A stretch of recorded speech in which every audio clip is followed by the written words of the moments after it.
My sister moved her housewarming party to the same day as my daughter's funeral. She called it a minor event. Our parents defended her. The next time they saw me, it was already too late. I held my daughter's hand while the machines beeped their steady rhythm. Grace was 3 years old, and her fingers were so small they barely wrapped around my thumb. The pediatric oncology ward smelled like antiseptic and artificial hope, and I had memorized every crack in the ceiling tiles above her bed. "Mommy, can we go to the park when I feel better?" Grace whispered, her voice scratchy from the breathing tube they had removed that morning. "Absolutely, sweetheart," I said, brushing her thin hair back from her forehead. "We'll go on the swings, just like before." Grace smiled, and for a moment, I could pretend that the cancer ravaging her tiny body was just a nightmare I would wake from. But the doctors had been clear during their last meeting with me. Stage 4, neuroblastoma. The experimental treatment had failed. We were looking at weeks now, maybe days. My phone buzzed in my pocket. I ignored it. Nothing mattered except this moment. This hand in mine. This precious child who had turned my world from black and white into brilliant color the moment she was born. The phone buzzed again, and again. "You can check it, Mommy," Grace said. "I'm okay." I pulled out my phone, expecting messages from my supervisor at the community health clinic where I worked as a nurse. Instead, I saw 17 messages from my sister Vanessa. The first one made my stomach drop. "Mira, I know this is hard for you, but I really need you to be there for my housewarming party. I finally bought my dream house." I stared at the screen. Vanessa knew Grace was dying. She had visited exactly once in the past 6 months, staying for 20 minutes before complaining about hospital parking fees. I scrolled through the other messages. Each one was more insistent than the last. "Mom and Dad are flying in for it. Everyone will be there." I'm thinking June 15th. Does that work for you? You've been so focused on Grace. I know you need this distraction. June 15th. I looked at my daughter, watched her chest rise and fall with effort. The doctors had given us until mid-June at best. My sister wanted to celebrate her new house during the time I would be burying my child. I did not respond. I put my phone away and sang Grace's favorite lullaby until she fell asleep. That evening, I called Vanessa from the hospital cafeteria. She answered on the first ring, her voice bright and eager. "Mira, did you see my messages? Isn't it exciting? The house has 4 bedrooms and a pool. Can you imagine?" "Vanessa, I can't talk about party planning right now. Grace is, I know. But you can't put your whole life on hold forever. This is a huge milestone for me, and I need my sister there." I closed my eyes. Vanessa had always been like this. Everything was about her. When I got married, she announced her engagement at my reception. When I graduated nursing school, she showed up late and spent dinner talking about her promotion at the pharmaceutical sales company where she worked. "What date were you thinking?" I asked, even though I already knew. "June 15th, it's perfect. Summer weather, everyone's available. Mom and Dad are so excited. They're already booking their flights from Phoenix. That's when Grace might." My voice cracked. "The doctors said we're looking at early to mid-June. I might be planning a funeral then, Vanessa." Silence stretched between us. Then Vanessa sighed. The kind of sigh that said I was being difficult. "Mira, I understand you're going through something awful. I really do. But life goes on, you know. And you can't expect everyone to put their lives on hold indefinitely. If something happens with Grace, we can work around it. But I've already put deposits down with caterers. The invitations are at the printer." I felt something cold settle in my chest. "You're saying your housewarming party is more important than my daughter's life?" "That's not what I'm saying at all. Don't twist my words. I'm saying we can't live in limbo forever. And honestly, you might need the distraction. When was the last time you did something for yourself?" I hung up. My hands were shaking so badly I nearly dropped the phone. Grace died on June 9th, just after sunrise. I was holding her hand. She opened her eyes one last time, smiled at me and whispered, "I love you, Mommy." Then she was gone, and the machine started screaming, and nurses rushed in, and someone was pulling me away from my daughter's body, and I could not breathe. The funeral was set for June 15th. It was the earliest date the funeral home could arrange everything. I called my parents that evening, my voice hollow. "The funeral is on the 15th, I said. "Grace's funeral?" My mother was quiet for a moment. Oh, honey, that's the same day as Vanessa's housewarming party. I know. Well, I'm sure Vanessa will understand. She'll reschedule. This is more important. I wanted to believe her. I waited for my mother to say she would call Vanessa immediately. That of course they would be at their granddaughter's funeral. That nothing mattered more than being there for me. Instead, my mother said, "Let me talk to your father and Vanessa. We'll figure something out." That night, Vanessa called me. I almost did not answer, but some part of me hoped she would do the right thing. "Mira, Mom told me about the funeral date," Vanessa said. Her tone was careful, measured. "I'm so sorry about Grace. I really am. Thank you. But I've been thinking, and I really can't change the party date. I have over 100 people invited. The caterers, the band, everything's set up. It would cost me thousands of dollars to reschedule. I've already lost the deposit on the tent rental because they're booked solid for the rest of summer." I felt like I was underwater, her words reaching me from somewhere far away. "You want me to change my daughter's funeral date? Well, I mean, does it have to be that specific day? Can't you do it the week after? Or even the week before? Funerals are more flexible than you think.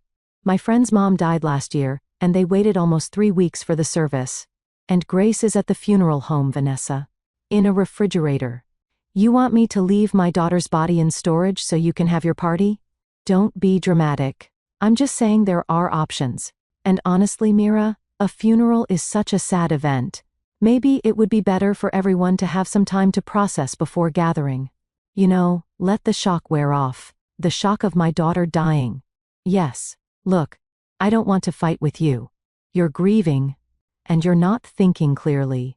Why don't you talk to the funeral home? Explain the situation. I'm sure they can accommodate you. Accommodate me around your party." Vanessa's voice hardened. "You're being selfish. This is a huge moment in my life, and you're trying to ruin it. Everything is always about you and your problems. Some of us are actually succeeding in life, Mira. Some of us have things to celebrate." I hung up again. This time I turned off my phone. The next morning, my father called the hospital where I was still camping out in the family waiting room, unable to face my empty apartment. Someone at the nurse's station came to find me. "Mira, your father's on the line." I took the call in an empty consulting room. "Honey, your mother and I have been talking," my father said. His voice had that forced cheerfulness he used when delivering bad news. "We think Vanessa has a point. It would be very expensive for her to change everything now. And you know how hard she's worked to get this house. Maybe you could move the funeral? We could all be there if it was a different weekend. You're choosing Vanessa's party over Grace's funeral. We're not choosing anything. We're trying to find a solution that works for everyone. This has been a difficult time for the whole family. Not just you. Vanessa's been stressed about the house closing. Your mother's been worried sick about everyone. I had to take time off work just to deal with all this emotional turmoil." "Emotional turmoil," I repeated. "Your granddaughter died dead, and we're heartbroken. You know we are. But Grace wouldn't want us to stop living. She'd want us to celebrate life. Vanessa's new house is about the future, about hope. Maybe that's exactly what this family needs right now." I looked out the window at the parking lot, watched people coming and going, living their normal lives. "So, you're going to her party?" My father hesitated. "We've already bought the plane tickets. And Vanessa really needs us there. She's been planning this for months. It's not like we didn't care about Grace. We sent cards. We called when we could. You visited twice in 6 months. We live in Phoenix, Mira. We can't just drop everything and fly out every week. We have lives too. Responsibilities. Your mother has her book club and her volunteer work. I have golf tournaments. We can't be expected to put everything on hold." Something inside me went very quiet and very cold. "Don't come to the funeral," I said. "Go to your party. Celebrate Vanessa's house. I hope you all have a wonderful time. Now, Mira, don't be like that." I hung up. My mother called an hour later. Then Vanessa. Then my father again. I blocked all their numbers. That evening, my best friend Julia came to the hospital with coffee and forced me to eat something. She was the charge nurse in the pediatric intensive care unit, and she had been there through every step of Grace's illness. "Your family's insane," Julia said, her dark eyes blazing. Who does this? Who picks a party over a funeral? People who never really cared in the first place, I said. My voice sounded strange to my own ears. Flat. Empty. What are you going to do? Have the funeral. Say goodbye to my daughter. Try to figure out how to keep breathing. Julia squeezed my hand. I'll be there. Everyone from the hospital who loved Grace will be there. You're not alone.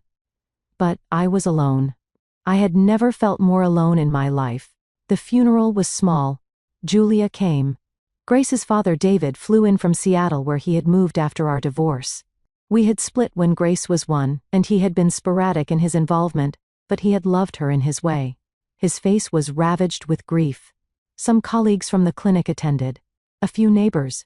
Grace's preschool teacher who sobbed through the entire service. My family was not there.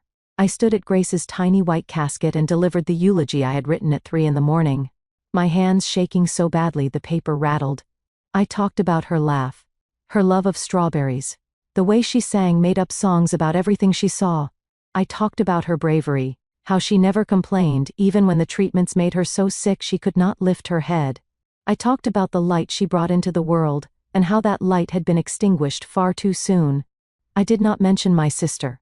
I did not mention my parents. I did not mention that half the people who should have been there were instead eating catered food by a pool, celebrating square footage and granite countertops. After the service, after Grace was lowered into the ground, after I threw dirt onto her casket and heard the hollow sound it made, I went home to my apartment. It was full of Grace's things. Her toys, her clothes, her drawings covering the refrigerator. I sat on the floor of her bedroom and opened my laptop. I unblocked my family's numbers, not because I wanted to reconcile, but because I wanted to see what they had posted. Vanessa's social media was full of party photos. She wore a flowing white dress, her blonde hair perfect, her smile radiant. The house looked spectacular. String lights hung over the pool. Tables overflowed with food. People danced on the lawn. My parents were in several photos. Glasses raised laughing. One photo showed my mother and Vanessa embracing, both of them teary-eyed with joy. The caption read, "So grateful to have my amazing mom here for the biggest day of my life. Nothing is better than family." Another post from Vanessa Times stamped it 2 in the afternoon, right when I had been standing at Grace's graveside. Surrounded by love and support on this perfect day, my heart is so full. Here's to new beginnings. My father had commented, "So proud of my successful daughter. You've earned every bit of this happiness." I closed the laptop before I threw it through a window. The next week, my mother called. I answered, curious to see what she would say. "Mira, honey, I know you're upset with us, but we need to talk about this like adults. You can't just cut off your whole family because of one disagreement." One disagreement. Yes. We had different opinions about scheduling. That doesn't mean we don't love you. We're your family. You need to forgive us and move on. "Did you have a good time at the party?" I asked. My mother hesitated. "It was lovely. Vanessa's house is beautiful, but we thought about you the whole time. We really did. You thought about me while you were dancing by the pool. Mira, you're being vindictive. Vanessa worked so hard for that house. We couldn't let her down.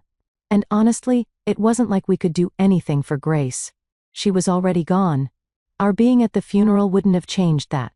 It would have changed it for me. You need to stop being so selfish. Everything isn't about you and your feelings. Vanessa has feelings too. She was hurt that you made such a big deal about the date conflict. She felt like you were trying to overshadow her accomplishment." I laughed. It sounded unhinged even to me.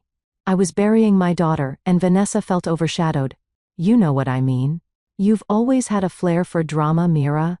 Ever since you were little, always needing attention, always making everything into a crisis. We love you. But we can't enable this behavior anymore. "Don't call me again," I said. "Mira Jane, don't you dare." I hung up and blocked them all again. That night, I could not sleep. I lay in bed, staring at the ceiling, thinking about everything. My sister's words echoed in my head. A minor event. That was what she had called Grace's funeral in one of her messages. A minor event that she could work around if necessary. My daughter's funeral was a minor event. Something crystallized inside me, cold, hard, unbreakable. They wanted me to forgive them, to move on, to pretend this had been a simple scheduling conflict. An unfortunate misunderstanding, but it was not. It was a choice. They had chosen Vanessa's party over my daughter's funeral. They had chosen granite countertops over grief. They had chosen to celebrate while I buried my child. And they expected me to just accept it, to be the bigger person, to prioritize family harmony over my own shattered heart. I got out of bed and went to my laptop. I started making lists. I started doing research. I started planning. If they thought they could do this to me and face no consequences, they were wrong. If they thought their lives would just continue on, perfect and unblemished while I drowned in grief and rage, they were mistaken. I had always been the responsible one, the caretaker, the one who smoothed things over, who forgave, who maintained peace. I was a nurse. I had dedicated my life to helping people, to healing, to caring for those who suffered, but caring had gotten me nothing except betrayal. And I was done caring about people who did not care about me. Vanessa wanted to celebrate her success. I would make sure she had nothing left to celebrate. My parents wanted to enable her selfishness. They would learn what it cost. I had weeks of unused vacation time. I had savings I had been putting away for Grace's future. Money that now had no purpose. I had skills, intelligence, and determination. Most importantly, I had nothing left to lose. Over the next 3 days, I made phone calls. I pulled records. I asked careful questions of the right people. I had spent years working in healthcare, building relationships, learning how systems worked. Those connections were about to become very useful. By the end of the week, I had what I needed. Information, leverage, a plan that would unravel everything Vanessa had built. Because my sister did not just sell pharmaceuticals. She had been cutting corners, falsifying sales reports, pushing doctors to prescribe medications for off-label uses that could harm patients. And I had proof. I started with the pharmaceutical board. Vanessa worked for Healthwise Pharmaceuticals, a mid-sized company that specialized in pain management medications. She had been their top sales representative for 3 years running, earning bonuses that dwarfed my annual salary. She drove a luxury car, wore designer clothes, and had just bought a house worth $800,000, all of it built on fraud. During one of Grace's hospital stays, I had overheard 2 doctors discussing a sales representative who had been pressuring them to prescribe higher doses of a new pain medication than recommended. They mentioned the rep by name, Vanessa. At the time, I had dismissed it as coincidence. My sister was aggressive in her sales tactics, but surely she would not do anything illegal. But then I started paying attention. I listened to conversations. I asked casual questions. I discovered that Vanessa had been offering kickbacks to doctors, disguised as consulting fees, and speaking honorariums. She had been falsifying prescription data to meet sales quotas. Most damningly, she had been encouraging off-label use of a medication that had serious cardiac side effects, leading to at least 2 patient deaths that I could trace. I had documentation, emails that Vanessa had foolishly sent from her personal account, complaining to friends about the stupid rules she had to work around. Text messages where she joked about doctors being easy money. Recorded phone calls from the hospital system where she had pushed physicians to prescribe higher doses than medically indicated. I compiled everything into a detailed report. Then I contacted an investigative journalist named Trevor, who had written extensively about pharmaceutical fraud. I had met him 2 years ago when he was researching a story on healthcare costs, and interviewed several nurses from my clinic. We met at a coffee shop in downtown Austin on a Wednesday morning. Trevor was in his 40s with graying hair and sharp eyes that missed nothing. "This is substantial," he said, flipping through the documents I had brought. "Where did you get all this?" "I'm a nurse. I work in the system. I pay attention. And the subject is your sister." "Yes?" Trevor looked at me carefully. "This will destroy her career, probably result in criminal charges. Are you sure you want to do this?" "She called my daughter's funeral a minor event," I said. "She scheduled her housewarming party on the same day and expected me to change the funeral.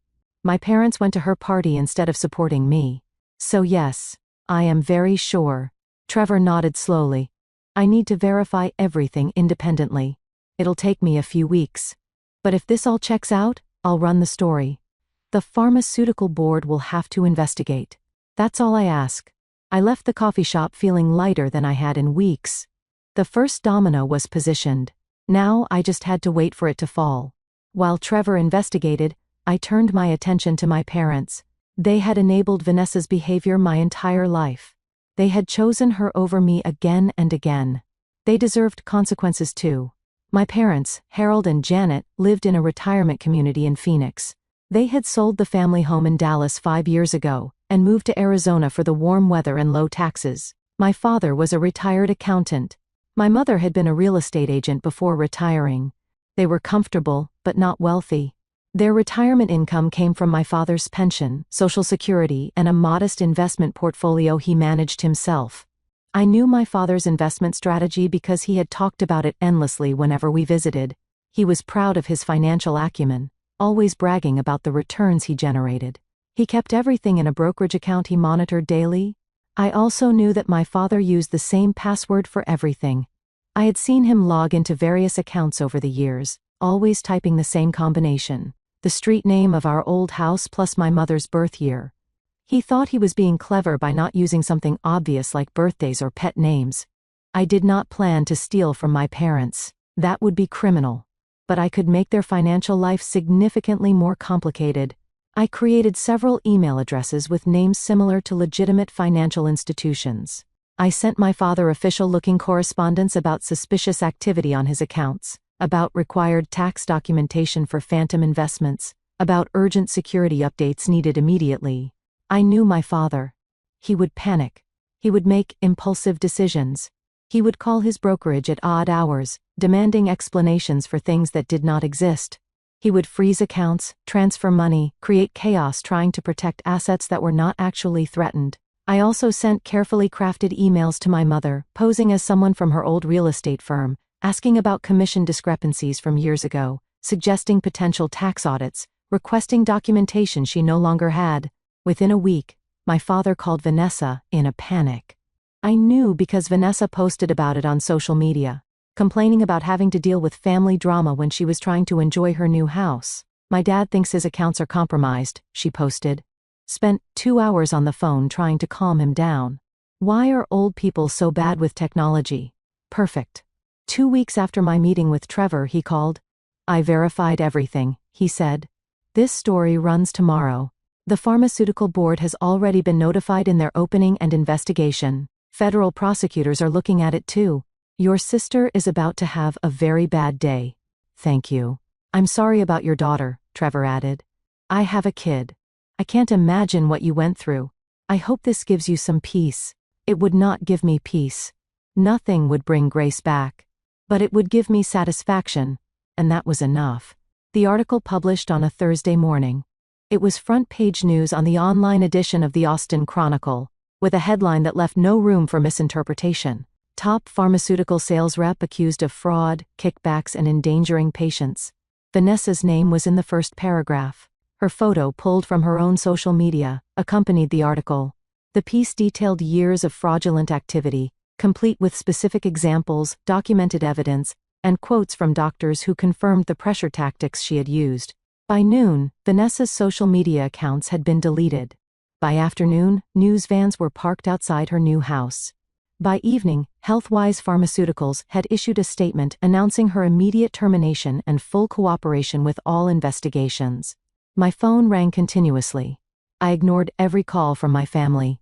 Instead, I went to Grace's grave and sat on the grass beside her headstone. I started it, sweetheart. I whispered. They're going to understand what they did. They're going to feel even a fraction of what I felt. The stone was still new. The grass around it not yet fully grown in. Grace's name was etched in simple letters. Grace Elizabeth, beloved daughter, born into love, taken too soon. I traced the letters with my finger and tried not to think about how small her casket had been. My phone buzzed with a text from an unknown number. It was Vanessa, clearly using a friend's phone since I had blocked her. How could you do this to me? I'm your sister. You've destroyed my life. Mom and Dad are devastated. You're a monster. I deleted the message without responding. That evening, Julia came over with takeout food I could not eat. She sat with me on the couch, not saying anything. just being present. The stories everywhere, she finally said. People are talking about it at the hospital. Some of the doctors mentioned in the article work with us. Good. Mira, are you okay? No. But I will be. Julia looked at me with concern. Revenge doesn't usually make people feel better.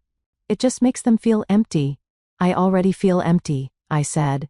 At least now I'm not alone in it. The pharmaceutical board investigation moved quickly. Federal prosecutors filed charges within a month. Vanessa faced multiple felony counts: healthcare fraud, kickbacks, conspiracy to defraud the United States. Each charge carried significant prison time. She tried to call me, to text me, to show up at my apartment. I had the locks changed and installed a security camera. When she appeared on my doorstep, crying and begging, I watched from inside and did not open the door. Please, Mira, she sobbed into the intercom. Please talk to me. I'm sorry about the funeral. I was wrong. I admit it. But this is too much. You're destroying me over one mistake. One bad decision. Is that really fair? I pressed the button to respond. You called Grace's funeral a minor event. You celebrated while I buried my daughter. Fair doesn't exist anymore, Vanessa. You taught me that. I hung up and closed the curtains. My parents finally reached me through the clinic, calling during work hours and telling the receptionist it was a family emergency. I took the call in the break room. My hand tied around the phone. What you did to your sister is unforgivable, my mother said without preamble. You've ruined her life out of spite. Over a party, Mira? A party. This is insane. It wasn't about the party. It was about what the party represented. You chose her happiness over my grief. You chose a house over my daughter. We chose to be there for both our daughters. We couldn't be in two places at once. That doesn't make us monsters. You could have been at the funeral, I said, my voice very calm. You could have told Vanessa to reschedule. You could have done anything except what you did. But you made your choice. Now live with it. And what Vanessa did with her job has nothing to do with us. You can't punish us for her mistakes. I'm not punishing you for her mistakes. I'm punishing you for yours. Consider the financial chaos you've been experiencing a gift, a reminder that actions have consequences. Silence. Then my mother's voice turned cold. That was you. The emails, the account issues. You've been sabotaging your own father. I've been creating inconvenience for people who showed me no compassion when I needed it most. Seems proportional to me. You need help. Professional help. This isn't normal behavior. Normal was watching my daughter die.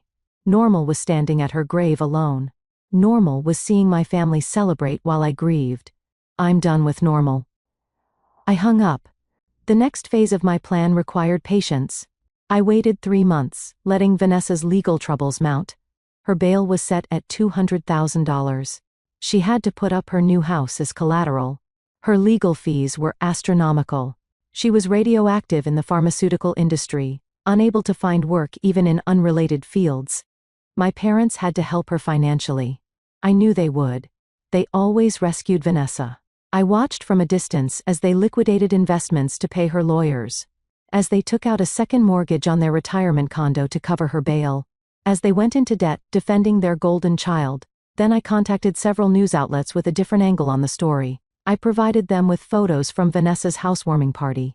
Photos of my parents laughing, celebrating, toasting her success. I gave them the timestamps showing exactly when those photos were taken.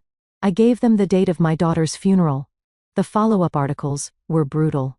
While niece was buried, family celebrated house built on fraud.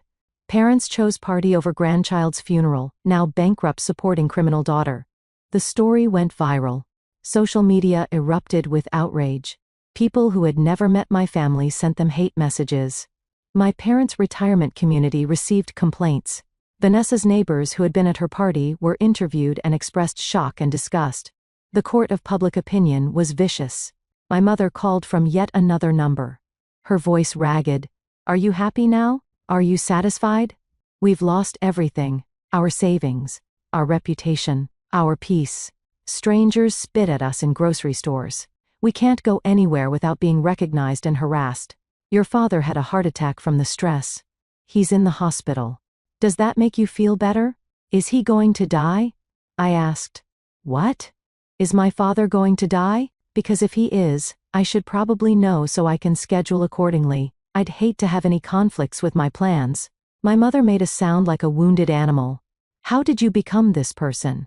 You made me this person. I said, you taught me that family means nothing. That love is conditional. That some celebrations matter more than other people's grief. I learned from the best. Grace wouldn't want this. She was a sweet child.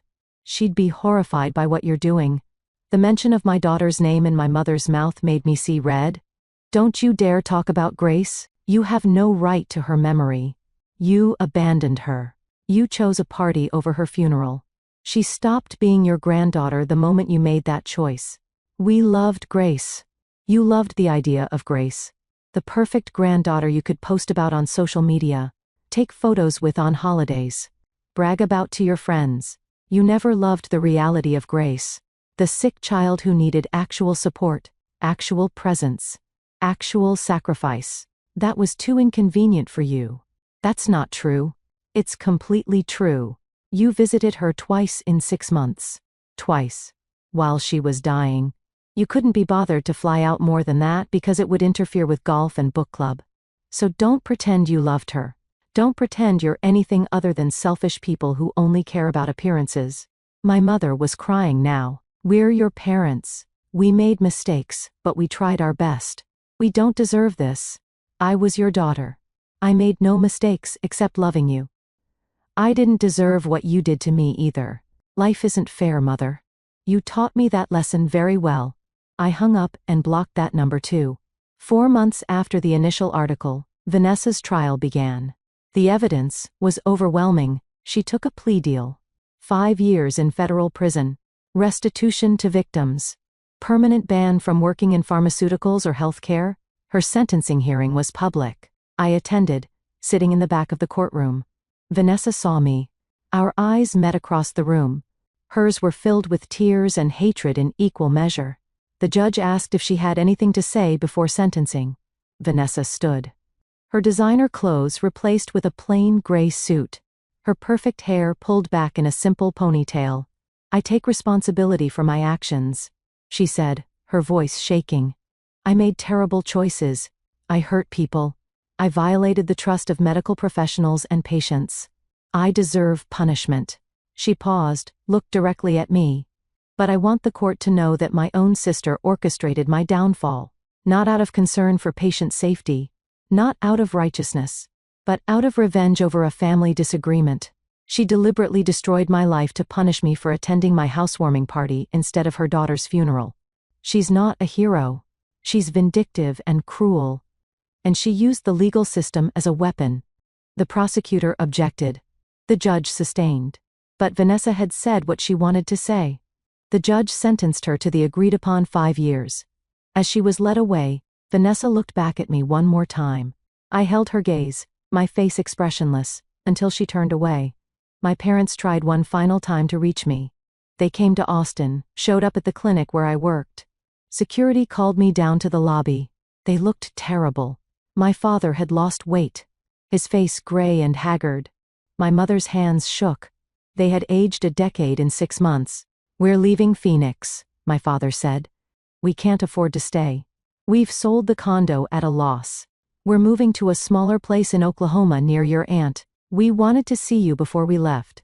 Okay? Okay? That's all you have to say? What do you want me to say, Dad? I want you to tell us we can fix this. That we're still a family. That there's a way forward. I looked at my parents. These people who had given me life but never really saw me. These people who had taught me that love was something you earned by being convenient, by not making trouble, by accepting whatever scraps of affection they were willing to provide. There's no family here, I said. You killed it when you chose a party over a funeral. When you told me my grief was less important than Vanessa's celebration. When you made me bury my daughter alone. We've lost everything, my mother whispered. Our home. Our savings. Our daughter is in prison. Our reputation is destroyed. Haven't we been punished enough? I lost my daughter, I said. My 3-year-old daughter who loved strawberries and singing. Who fought cancer with more bravery than you've shown in your entire lives. who died asking if we could go to the park when she felt better. I lost everything that mattered. And you couldn't even show up. We're sorry, my father said. We're so sorry. We made a terrible mistake, but this vendetta has to end. This cruelty has to stop. It has stopped, I said. I'm done. Vanessa's in prison. You're bankrupt. My revenge is complete. But that doesn't mean I forgive you. That doesn't mean we're family again. It just means I'm finished destroying you because there's nothing left to destroy. My mother reached for my hand. I stepped back. Don't contact me again. Don't come here again. Don't send messages or letters or intermediaries. We're done. Permanently.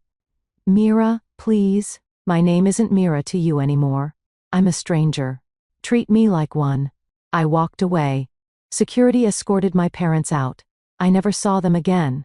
6 months after Vanessa was imprisoned, I received a letter from her. It had been opened and screened by prison authorities before being forwarded to me.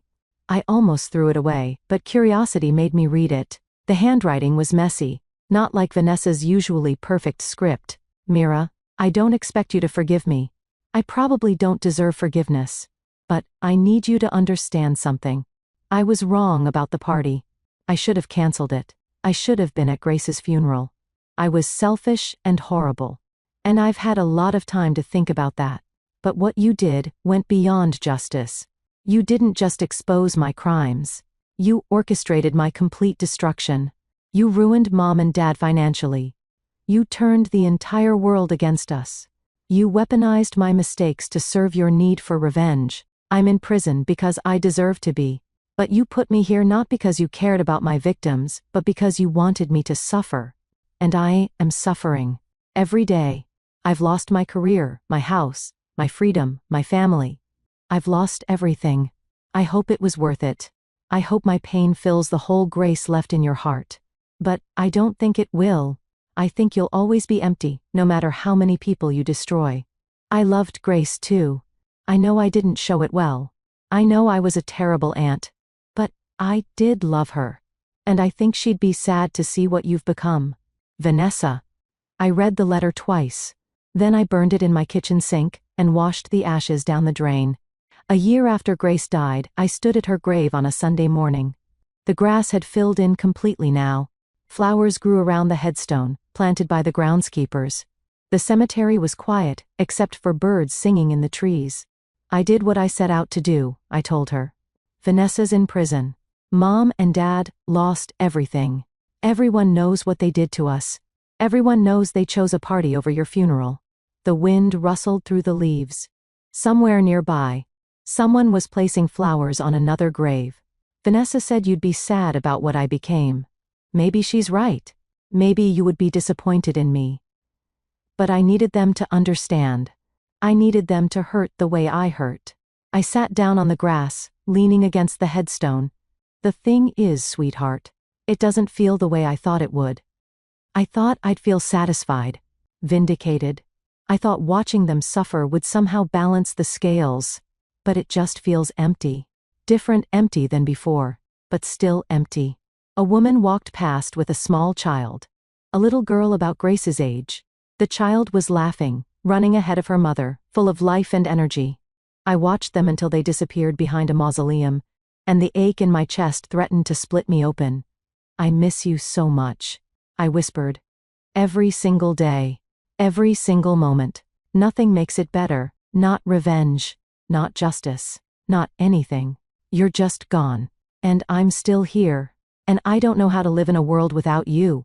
I stayed until the sun was high overhead, talking to a headstone, pretending my daughter could hear me. When I finally left the cemetery, I drove to the support group meeting I had been attending for the past 6 months. It met in a church basement every Sunday afternoon, a gathering of parents who had lost children. I had resisted going for a long time, convinced that nothing could help, that I was beyond comfort. But Julia had insisted. She had driven me to the first meeting, sat with me through it, held my hand when I cried. The group facilitator was a woman named Patricia, who had lost her son to leukemia 15 years earlier. She had kind eyes and a gentle manner, and she never pushed anyone to share before they were ready. I had not spoken during meetings for the first 2 months. I just sat and listened to other parents talk about their grief, their guilt, their desperate attempts to find meaning in loss that had no meaning. Eventually, I started talking.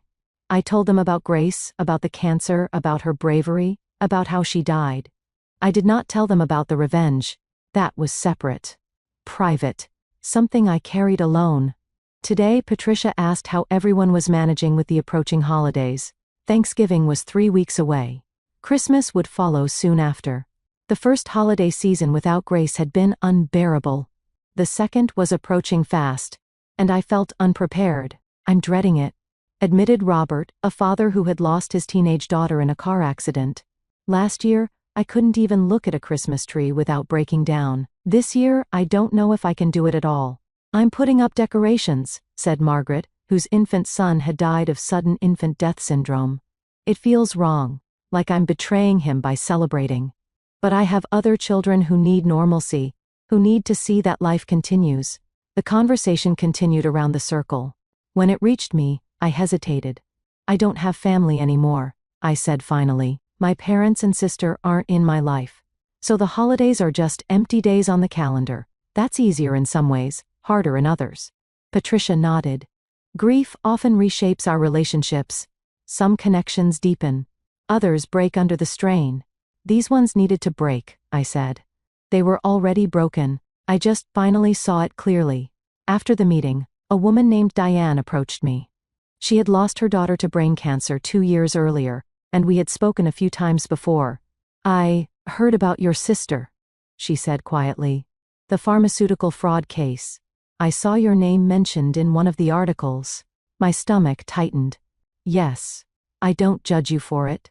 I want you to know that. I understand the need to make people accountable, to make them see what they did." "Thank you." Diane squeezed my arm. "But I also want you to be careful. Revenge can become addictive. It can consume you the way grief does. Don't let it be the only thing that keeps you moving forward." I thought about her words on the drive home. Was revenge consuming me? Or had it simply filled a void that nothing else could touch? I did not have an answer. Work became my refuge. I threw myself into nursing with an intensity that worried Julia. I took extra shifts. I volunteered for the most difficult cases. I stayed late. Came in early. Worked through lunch breaks. The clinic director, a physician named Dr. Harrison, called me into his office one afternoon. "Mira, you're one of our best nurses. You know that. Your patient care is exemplary. But you're burning out. I can see it. Everyone can see it. I'm fine." "You're not fine. You've worked 50-hour weeks for 3 months straight. You haven't taken a vacation day since your daughter passed. You need rest. Work helps. It keeps me focused." Dr. Harrison leaned back in his chair, studying me. "I lost my brother when I was in medical school. Motorcycle accident. I did exactly what you're doing. Worked myself to exhaustion trying to outrun the grief. It doesn't work. The grief is always waiting when you stop. So, what's the alternative? Sit at home and fall apart? The alternative is finding a way to live with the grief instead of running from it. Therapy, support groups, time to process. Not just work, work, work until you collapse. I'm already in a support group. That's good. But you also need to give yourself permission to heal, to have a life beyond your daughter's death. That doesn't mean forgetting her. It means learning to carry her memory without letting it destroy you." I left his office feeling agitated. Everyone had advice about grief. Everyone thought they knew the right way to mourn, the proper timeline for healing, the appropriate methods of coping. But none of them had buried a 3-year-old. None of them had been abandoned by their family in their darkest hour. None of them understood the particular combination of rage and anguish that lived in my chest. Inseparable and constant. 2 months before the 2nd anniversary of Grace's death, I received an unexpected phone call. The area code was from Oklahoma, where my parents had moved. It was not my parents calling. It was my aunt, Lydia, my father's sister. I had not spoken to her since before Grace died. "Mira, I know you probably don't want to hear from family right now. But I need to tell you something. Your father had another heart attack. A serious one this time. He's in intensive care." I felt nothing. No panic.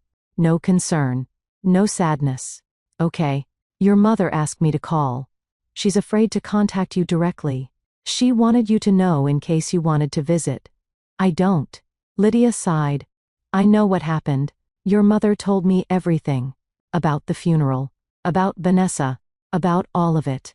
What they did was wrong, Mira. Unforgivably wrong. But your father might die. Don't you want to say goodbye? He said goodbye to me when he chose a party over his granddaughter's funeral. There's nothing left to say. He's eaten up with guilt. Both of them are. They know they failed you. They just don't know how to fix it. They can't fix it. It's broken permanently. So you're just going to let him die without any reconciliation?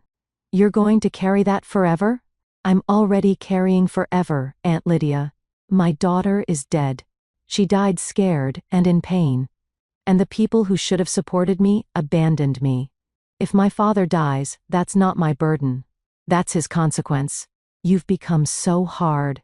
I've become realistic. I spent my whole life believing family meant something. That blood created obligation. I was wrong. Family is just people who happen to share DNA. If they don't act like family, they don't deserve to be treated like family. Grace wouldn't want this. Everyone kept invoking Grace, as if her memory gave them authority to judge my choices. Grace is dead. She doesn't want anything. And she died knowing her grandparents cared more about a party than about her. So don't tell me what she would want. I hung up. My father did not die. He recovered enough to leave the hospital, though he was permanently weakened. I heard this through mutual acquaintances, not through family contact. I felt no relief at his survival. I felt nothing at all. The second anniversary of Grace's death arrived on June 9th. I took the day off work. I went to the cemetery early, before the heat of the day set in. Her grave looked the same as always. Peaceful. Well-maintained. A permanent reminder that my daughter existed, that she mattered, that she was loved. I brought strawberries and placed them beside the headstone. Grace's favorite fruit. 2 years, I said aloud. 2 years since you left me. It doesn't feel shorter. It doesn't hurt less. People said time would help.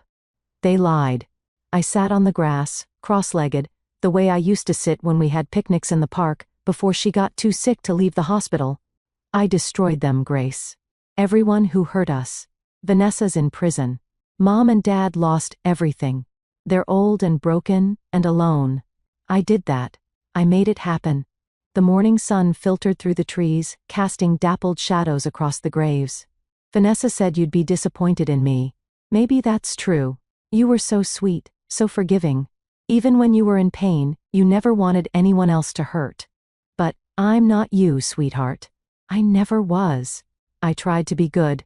Tried to be the bigger person. Tried to forgive and move on. It got me nothing except more pain. I traced her name on the headstone again. The ritual I performed every visit. I don't regret it. That's what you need to know. I don't regret making them pay for what they did. They deserved every bit of suffering I caused. But Diane was right. Revenge didn't feel the emptiness. It just gave me something to focus on besides missing you. A groundskeeper was mowing grass in the distance, the sound a low hum in the quiet morning. I don't know what comes next. I don't know how to live without you, and without the mission of making them hurt. I don't know who I am when I'm not grieving or planning or executing revenge. That scares me more than anything. I stayed until noon, talking to my daughter, crying, remembering. When I finally left, I felt hollowed out. But somehow lighter, as if speaking the truth aloud had released something I had been holding too tightly. That evening, Julia came over with dinner. We ate Thai food on my couch, while a movie played that neither of us watched. How are you doing? Julia asked. Really doing? I don't know. I accomplished what I set out to do. I made them suffer. I got justice, or revenge, or whatever you want to call it. But now what? Now you figure out how to live. I don't know if I remember how. Julia set down her food and turned to face me. You're one of the strongest people I know, Mira. You survived watching your daughter die. You survived being abandoned by your family. You survived grief that would have broken most people. You can survive this too. What if I don't want to just survive? What if I want to actually live but forgot how? Then you learn again. One day at a time, one choice at a time. We sat in silence for a while, the weight of loss and possibility hanging between us. "Do you think I'm a terrible person?" I asked. "For what I did to them?" Julia considered carefully before answering. "I think you're a person who was hurt beyond measure and struck back. I think you made choices I might not have made, but I also think they earned what happened to them. They chose cruelty when you needed compassion. They face consequences now." Vanessa said, "I weaponized the legal system for revenge. You exposed legitimate crimes. The revenge part was choosing to do it. But the crimes were real. The victims were real. Maybe your motivations were personal. But the outcome was justice. Justice that I only pursued because I wanted to hurt her. Does that make the justice less valid?" I did not have an answer. 3 months after the second anniversary, I made a decision. I contacted a lawyer and had official cease and desist letters sent to my parents and Vanessa. No contact through any means, directly or through intermediaries for any reason. Violation would result in legal action. It felt final. The last door closing on a relationship that had been dying my whole life. I also made another decision. I started volunteering with a pediatric cancer support organization, working with families who were navigating the same nightmare I had survived. I helped them understand medical jargon, navigate hospital bureaucracy, find resources they did not know existed. It was hard. Every child I met reminded me of Grace. Every desperate parent reflected my own past desperation, but it also felt meaningful in a way revenge never had. One evening, I sat with a mother whose 5-year-old son was in end-stage leukemia. She was young, maybe 25, and completely overwhelmed. "I don't know how to do this," she whispered. "How do I watch my child die?" "You just do it," I said. "One moment at a time. You be there. You hold his hand. You tell him you love him. You make every second count. What comes after?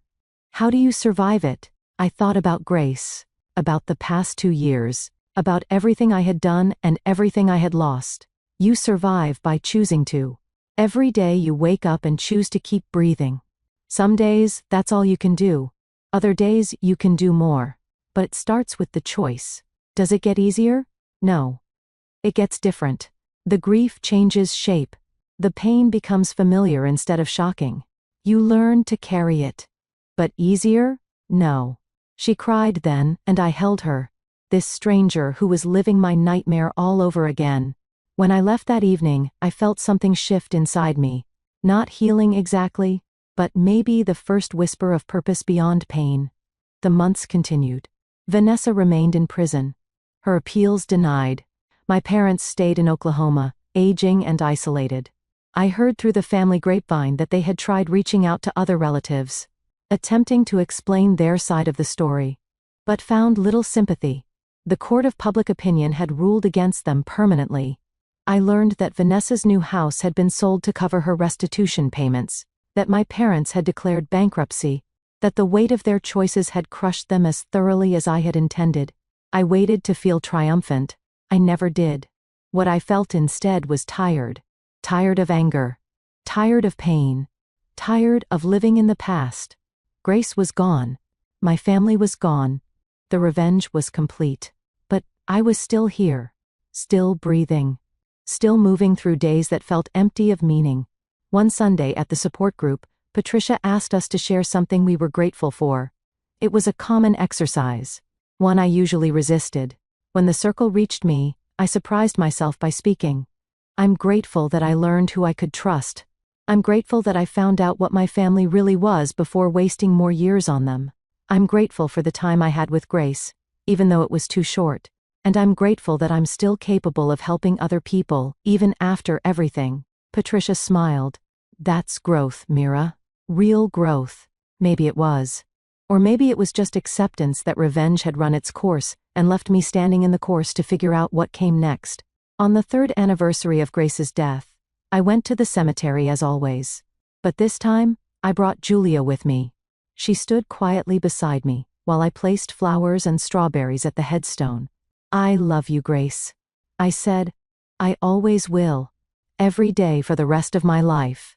You made me a better person while you were here. After you left, I became someone else. Someone harder. Someone capable of cruelty I never imagined. I paused, gathering my thoughts. Your aunt was right.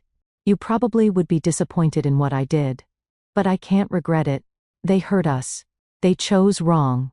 They needed to understand that choices have consequences. Julia squeezed my shoulder gently.